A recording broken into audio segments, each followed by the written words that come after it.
The entire structure of the real estate industry, it's all money driven because it's all based on how many agents can we get into the industry. And as long as that is the status quo, the industry will never change. So you have NAR, they want as many agents as possible. I mean, again, think about it from a government standpoint. Does the government ever want fewer taxpayers? Do they ever want somebody to pay less dues, less fees, less taxes? No. And so you should never let this title of quote unquote membership organization or association blind you to the truth. Okay, and if you think that the brokerage is on your side and they're going to help you out and they're going to dig you out of this hole, think again. Okay, so Keller Williams, I read an article not long ago. They have 3 key metrics that they look at. Okay, agent count, agent volume, and total office probability. That guy who's making cold calls 8 hours a day, he is their dream child. Agent count. How can we get more people into this industry? Well, you keep the requirements low. Agent volume. How can we get even the least skilled person to become productive? You give them a phone, you give them a phone number, and you give them a script. Because even the stupidest, dumbest, illiterate person can do that. He maybe can't write, he can't tell stories, he doesn't understand positioning or philanthropy and mixing business and being authentic.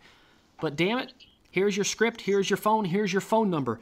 And so more agents, more cold calls, and total office production. If you do the first 2, you take care of the third.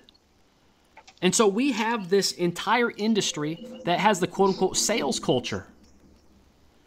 I mean, you've seen the movie Boiler Room. That's what the entire real estate industry is. Call center, as many agents as you can fit in there as possible, all using enthusiasm through a phone line. Stop it. Stop it. And so I'm reading this, and Sloper shared that article with me. And the first thing that comes to mind, okay, and this is maybe NAR, maybe the entire real estate industry, should take a clue from Dominoes. Yes, Dominoes Pizza.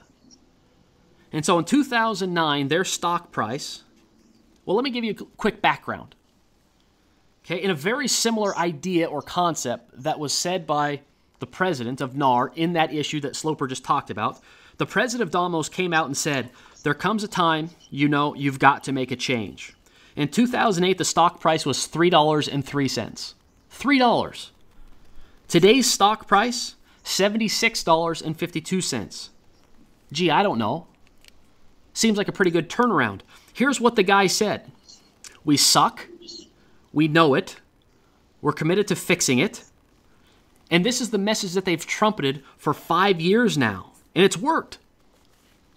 This is the exact same message that I talked about when I put together the Protector video series over a year ago.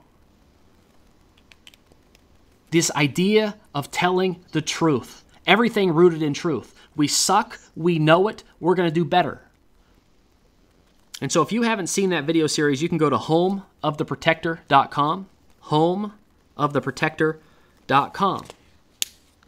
Okay, but I can tell you that NAR or no brokerage is going to come out and expose the truth about the real estate industry. We suck. We know it. They ain't going to say that. And you got to admit, Patrick Doyle, the president of Dominoes, he's got some cojones. It takes courage to do that, to face your harshest critics, to face a stereotype, to pledge to be different. Okay, not the guru, not the establishment types, not NAR, not anybody is going to do that for you. You have to do it. And this is why I urge you not to give up on your convictions. Because there is that perfect storm. I've talked about it in the last 3 episodes, or really the 2 episodes before last. There are going to be 500,000 new agents, 300,000 new agents in the next 12 to 36 months. And the person who's going to win, if everybody plays on the level playing field, which is quote-unquote phone, finger, number, script, is the guy who I played the clip of in the beginning. Because you're not wired like him. Most people aren't. But that doesn't stop the guru party from trying to pigeonhole you into that identity. And it's not easy to tell the truth, to speak the truth, to publish the truth, to write the truth. It's why we must be confident. We must be vocal. We must be unshakable. Your convictions are not the problem. Your want to be different is not the problem. Your desire to achieve something great and not be seen as a telemarketer, a car salesman, a politician who lies and cheats and steals just to buy a vote, it's not the problem.